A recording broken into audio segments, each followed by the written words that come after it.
Shalom saudaraku semua, selamat berjumpa lagi dalam renungan pada hari ini. Saya berharap Anda semua dalam kondisi yang penuh sukacita dan senantiasa rindu mencari hadirat Tuhan melalui renungan hari ini. Apapun kondisi saudara saat ini, tetaplah bersukacita, tetap berpengharapan di dalam Tuhan. Hari ini saya Cornelius Nugroho dari channel Berkat Baru akan menyampaikan renungan dengan judul Dari Bimbang Menjadi Percaya. Namun sebelum kita mendengarkan renungan ini, mari kita awali dengan berdoa terlebih dahulu. Bapa kami yang di surga, kami bersyukur atas kasih dan anugerah-Mu yang menyertai kami saat ini. Kami bersekutu untuk merenungkan firman-Mu. Kami mohon Roh Kudus-Mu hadir di tengah-tengah kami. Singkirkanlah segala kebimbangan dan juga keraguan dari hati kami. Bukalah pikiran dan hati kami, agar kami dapat mengerti dan menerima kebenaran firman-Mu. Ya Tuhan, bimbinglah kami agar renungan ini sungguh-sungguh dapat menguatkan iman kami. Terima kasih Tuhan. Kami berdoa dalam nama Tuhan Yesus Kristus. Haleluya. Amin. Saudaraku yang terkasih, pernahkah Anda berada di suatu persimpangan jalan kehidupan, di mana persoalan terasa begitu besar sehingga suara hati kecil kita berkata, mungkinkah ini benar-benar terjadi dalam hidupku?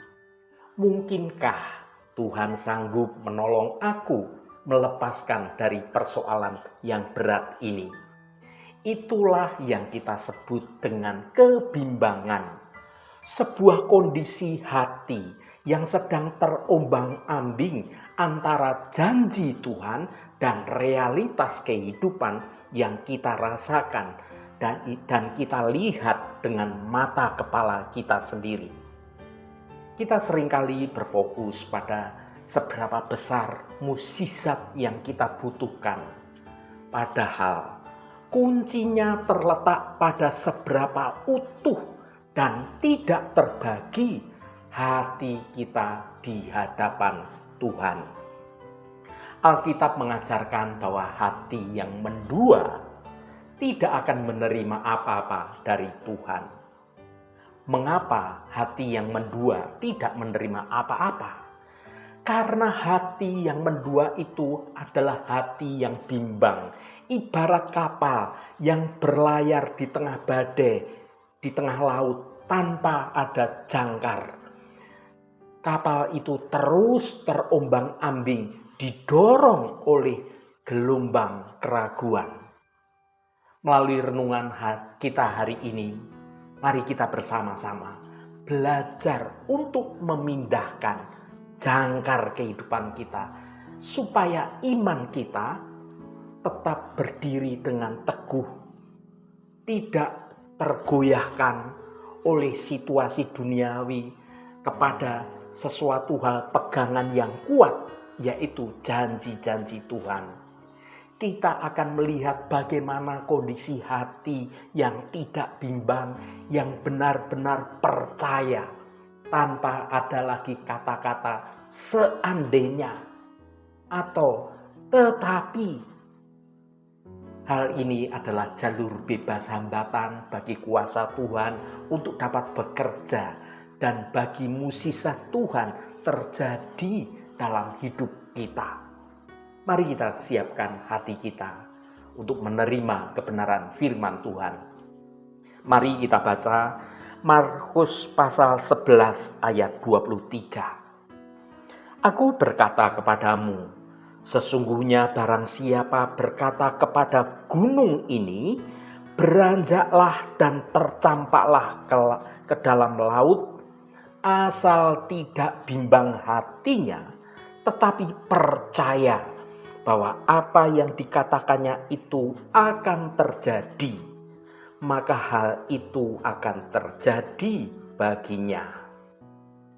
Saudaraku, ayat yang luar biasa ini diucapkan oleh Tuhan Yesus sendiri memberikan kita salah satu formula paling nyata dan juga transformatif dalam kehidupan iman kita. Yesus tidak hanya berbicara tentang doa yang sederhana, melainkan suatu kewenangan yang sungguh luar biasa, kemampuan untuk memerintahkan gunung sekalipun untuk dipindahkan.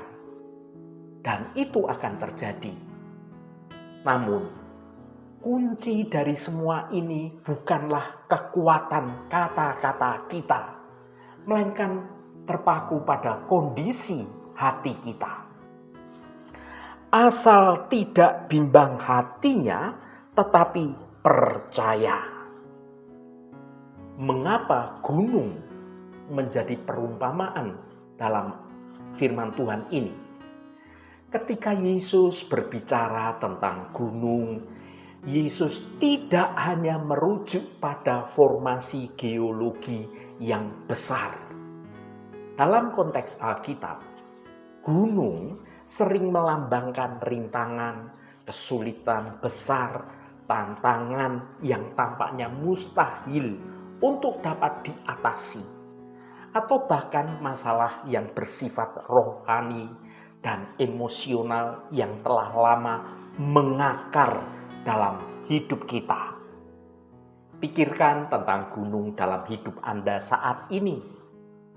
Apa itu gunung yang sedang membebani kehidupan Anda saat ini? Apakah itu masalah keuangan yang tidak kunjung selesai, penyakit kronis yang menakutkan, atau hubungan dengan orang lain yang menjadi rusak, yang sepertinya tidak mungkin dapat dipulihkan kembali, atau mungkin ada kebiasaan buruk yang menjerat Anda dan Anda rindu untuk dilepaskan dari kebiasaan buruk itu, tapi saat ini Anda masih terikat dengan kebiasaan buruk itu. Yesus tahu betul bahwa setiap kita akan menghadapi gunung-gunung seperti ini. Janjinya di sini bukanlah kita akan menghindari masalah, tetapi bahwa kita memiliki kuasa untuk memindahkannya. Saudaraku, salah satu musuh utama kita adalah hati yang bimbang.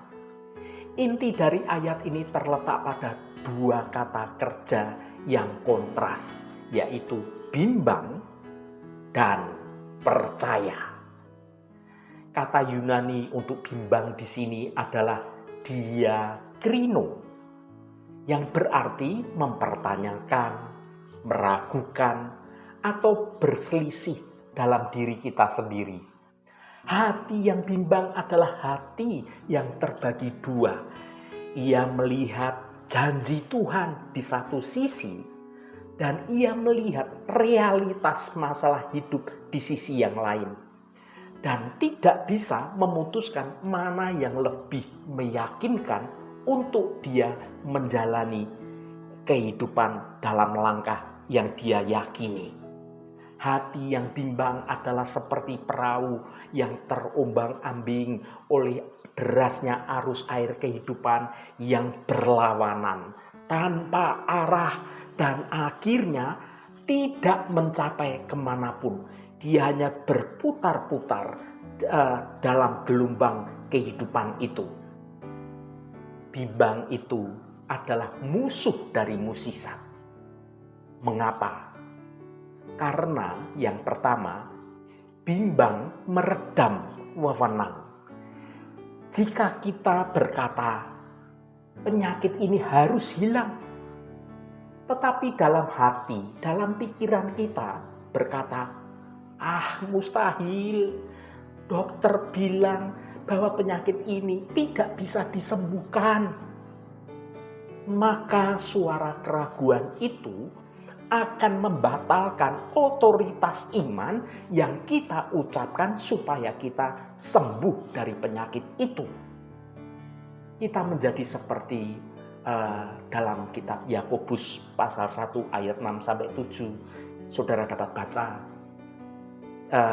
orang yang bimbang tidak akan menerima apa-apa dari Tuhan. Yang kedua, bimbang menggeser fokus. Hati yang bimbang fokus pada besarnya masalah, diibaratkan gunung, bukan pada kebesaran Tuhan yang dapat mengatasi masalah itu, tetapi kita memandang gunung yang nampak mata, masalah kita. Kepercayaan kita menjadi yang didasarkan pada logika atau pengalaman masa lalu kita tentang kegagalan.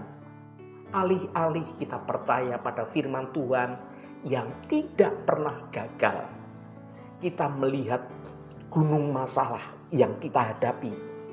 Kita lupa bahwa Tuhan kuasanya jauh lebih besar. Tetapi kuasa Tuhan yang jauh lebih besar itu tidak kita lihat, tertutup oleh kebimbangan kita. Sehingga gunung masalah yang kita lihat. Yang ketiga, bimbang menutup jalan bagi Roh Kudus. Mukjizat adalah suatu manifestasi yang nyata dari kuasa Allah. Kuasa ini mengalir melalui saluran iman kita pada Kristus. Keraguan, kebimbangan adalah suatu sumbatan dalam saluran itu, sehingga kita tidak terkoneksi oleh Kristus dan kuasa dari Allah tidak dapat bekerja di dalam hidup kita karena tersumbat oleh kebimbangan kita. Ketika hati kita tidak bimbang, kita ini membuka sumbatan itu dan kuasa Roh Kudus dapat bekerja dalam hidup kita tanpa ada batasan. Saudaraku yang dikasihi Tuhan, kita perlu langkah yang transformatif, yaitu dari bimbang menjadi percaya. Bagaimana kita dapat mengubah hati yang bimbang menjadi hati yang percaya, yang siap memindahkan gunung-gunung persoalan kita? Prosesnya adalah anugerah, tetapi membutuhkan partisipasi yang disengaja oleh kita. Yang pertama, mengenali bimbang dan mengakuinya. Langkah pertama adalah kejujuran kita di hadirat Tuhan. Kita ini seringkali menyembunyikan keraguan kita di balik penampilan religius kita. Akui di hadapan Tuhan. Katakan, Tuhan, aku bimbang. Aku percaya padamu, tapi aku ragu apakah Engkau mau melakukannya untukku. Seperti Bapa dalam kitab Markus pasal 9 ayat 24 yang berseru, aku percaya, tolonglah aku yang tidak percaya ini. Yang kedua, berpikir berdasarkan firman, bukan penglihatan. Iman datang dari pendengaran dan pendengaran oleh firman Kristus. Roma pasal 10 ayat 17. Lawan setiap pikiran bimbang dengan satu janji Tuhan yang saudara ucapkan dan saudara imani. Bimbang itu berkata, aku tidak akan pernah sembuh. Tetapi iman kita berkata, oleh bilur-bilurnya aku telah sembuh. Bimbang berkata, masalah ini terlalu besar. Tetapi iman berkata, bagi Allah tidak ada yang mustahil. Kita harus sengaja menggantikan pikiran yang didasarkan pada realitas yang terlihat dengan pikiran yang didasarkan pada realitas kebenaran firman Tuhan yang tidak terlihat oleh mata jasmani, tetapi dengan mata iman kita, dengan telinga iman kita, kita percaya. Yang ketiga, bertindak dalam keyakinan. Yesus tidak hanya berkata, "Berdoalah agar gunung itu pindah." Tetapi Yesus berkata kepada gunung ini, "Beranjaklah dan tercampaklah ke dalam laut." Ini adalah iman yang bertindak atau iman yang mengucapkan.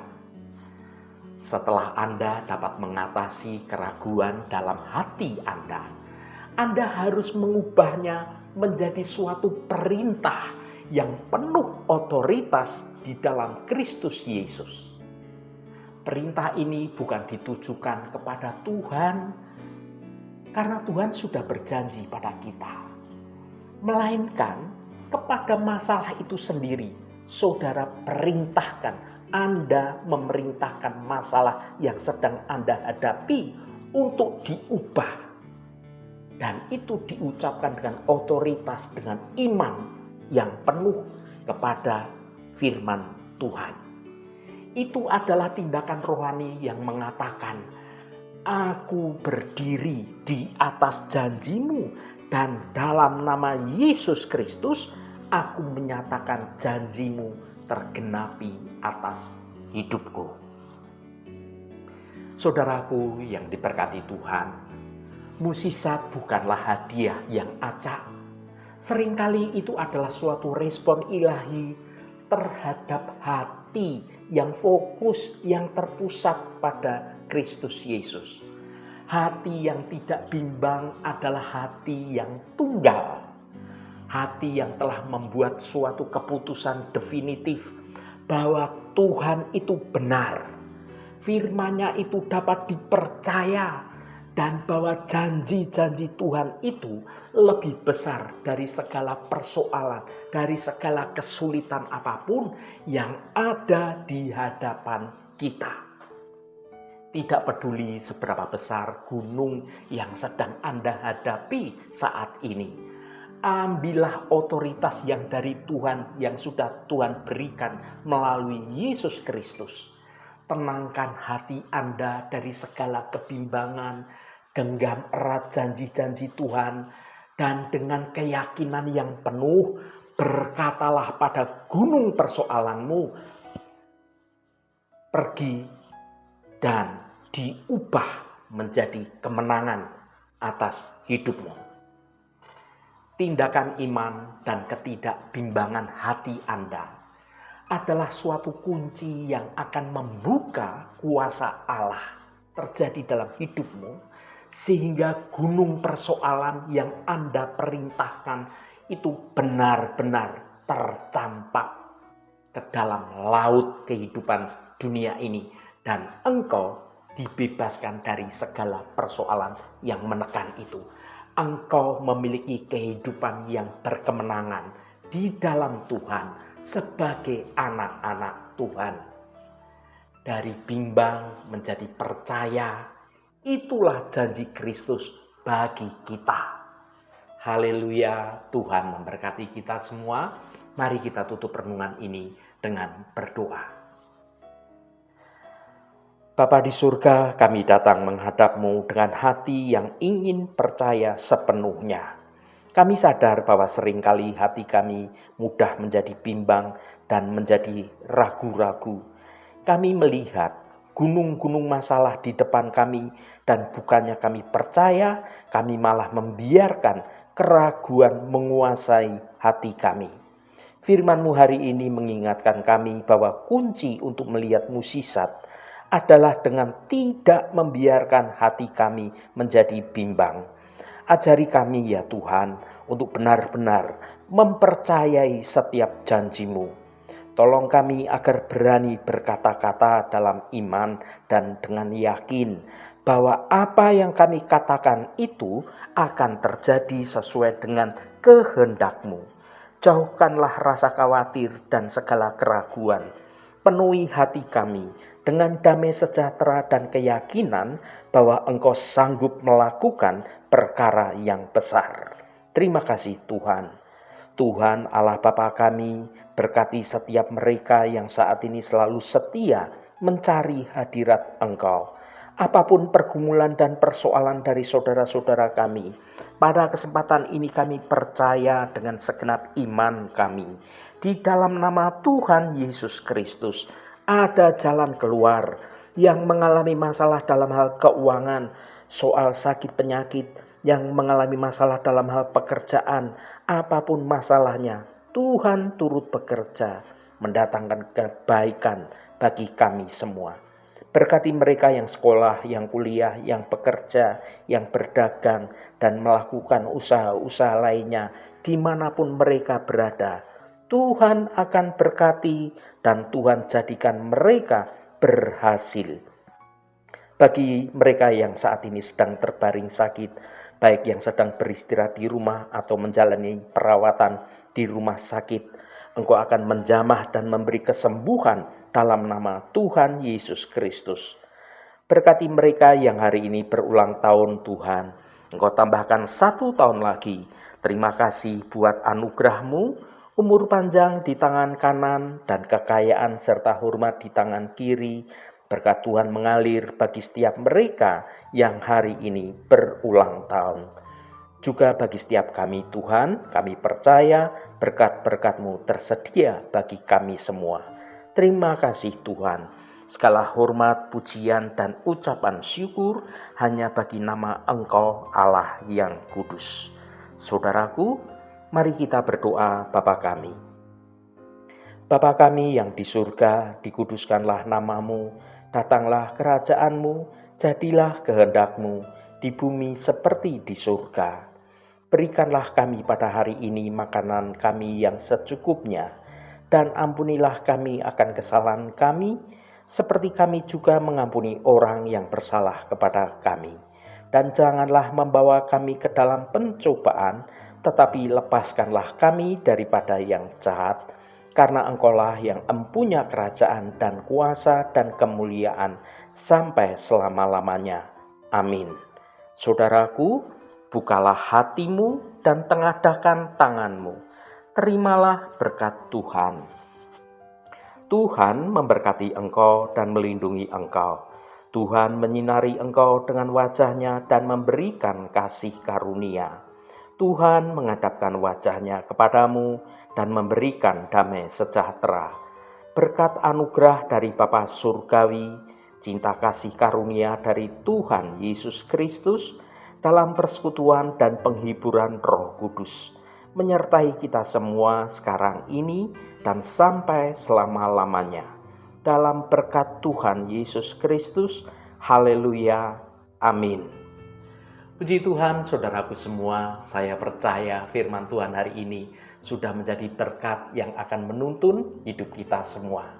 Saudaraku, saya sangat senang sekali dan berterima kasih jika Anda berkenan memberikan komentar pada konten video ini dan bagikan renungan ini pada teman dan sahabat Anda, agar mereka diberkati juga melalui renungan ini. Terima kasih saudaraku, sampai bertemu kembali. Shalom, Tuhan memberkati.